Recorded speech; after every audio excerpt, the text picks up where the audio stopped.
Well, hello everyone. We are now moving on to our 11th topic of the 12 topics in our Ideologies NPTEL course, our NPTEL course on Ideologies 2019-20.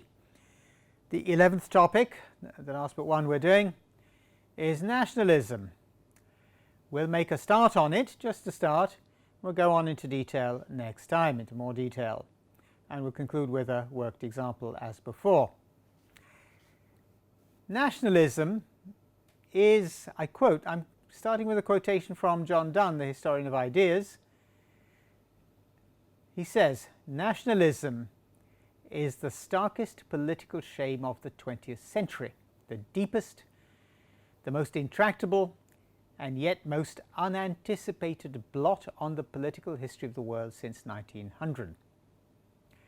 But it is also the very tissue of modern political sentiment, the most widespread, the most unthinking, and the most immediate political disposition of all, at least among the literate populations of the modern world." John Donne wrote that in 1999. Well, nationalism is a potent force, as we know, in almost all forms of political life. Like conservatism, it is not easily categorized as a single ideology.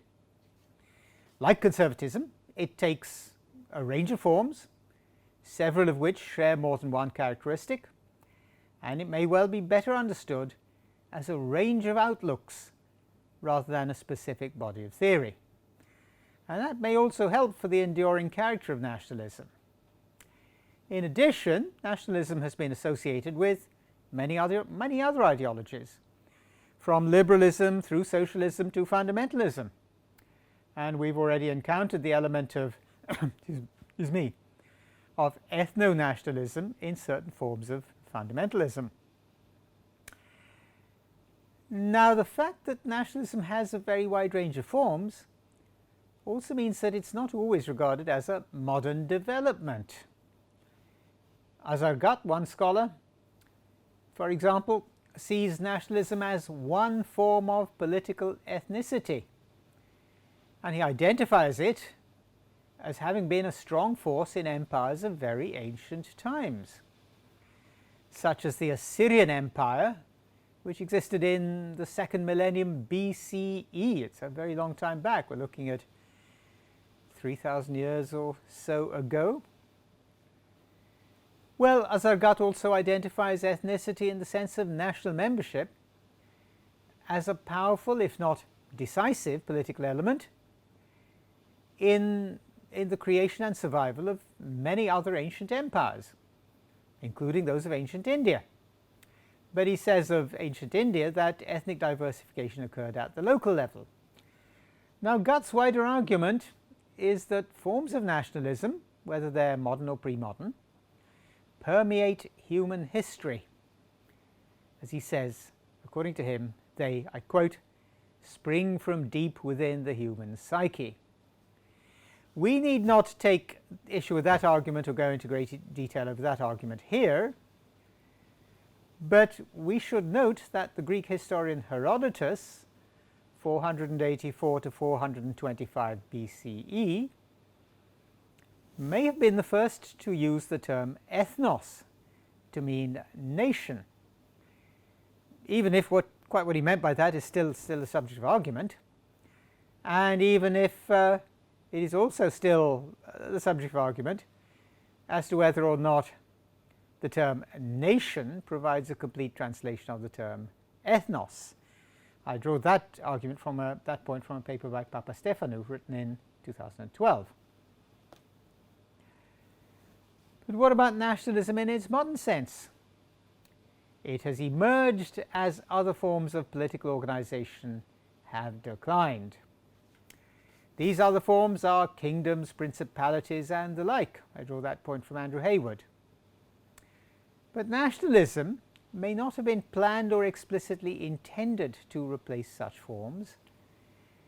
And the reason for that is that it seems to have had its first modern expression during the French Revolution. During that, it was, among other things, a rallying call for the French people to rise up against their aristocratic oppressors. But in its modern sense, nationalism also has a conceptual relation to another historical development, and that is the idea of sovereignty. That idea arose in its modern form when many of the major rulers signed the Peace of Westphalia in 1648. That treaty marked the end of the 30 Years' War, a truly terrible war with besieged populations even resorting to cannibalism. That war was mainly fought in what is now Germany. The 30 Years' War was fought mainly in what is now Germany, and it involved almost every nation in Europe, in the then Europe, as well as Russia. It also had a substantial religious motivation, with bitter hostility between the Holy Roman Empire and the increasingly widespread new denomination of Protestantism. Now, given the physical conditions of travel and communications at the time, in the middle of the 17th century, the Peace of Westphalia took many months to finalize.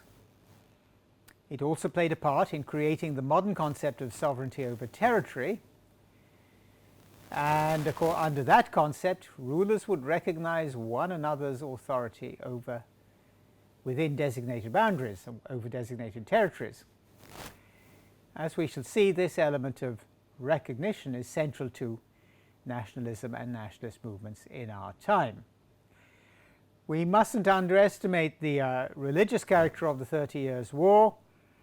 One of the principles arising from it was stated as a result of the Peace of Westphalia was cuius regio eius religio, a Latin phrase meaning whoever is the ruler shall have their religion followed. In other words, we follow the religion of the rulers wherever we happen to live.